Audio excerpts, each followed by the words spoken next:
ஒரு காட்டில் எருது ஒன்று இருந்தது. அந்தக் காட்டின் ஒரு பகுதியில் பச்சை பசேல் என்று புல் மண்டிக் கிடந்தது. எருதுக்குத்தான் இருக்கும் இடத்தில் கிடைத்த புல்லே போதுமானதாக இருந்தது.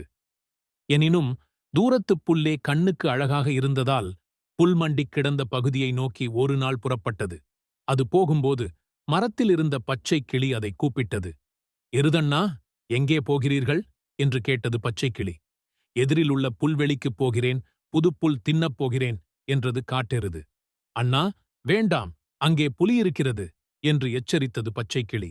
அப்போது அங்கே ஒரு நரி வந்து சேர்ந்தது.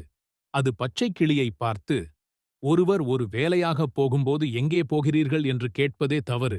மேலும் எருதண்ணா ஆசையாக புதுப்புல் தின்னப் போவதைத் தடுப்பது சரியில்லை. அங்கே புலி இருக்கிறது என்று சொல்லி அவரை பயமுறுத்துவது மிக மிகத் தவறு.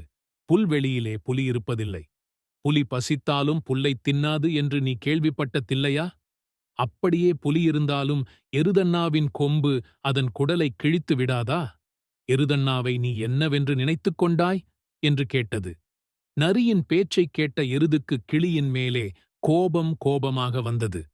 தன் வீரத்தைப் பாராட்டிய நரியோடு பேசிக்கொண்டே அது புல்வெளியை நோக்கிச் சென்றது. புல்வெளியில் அது இன்பமாக மேய்ந்து கொண்டிருந்த போது நரி அங்கிருந்து நழுவியது. புல்வெளியில் ஓரு புறத்தில் மறைந்திருந்த புலி எருதின் மேல் பாய்ந்து அதைக் கொன்று தின்றது.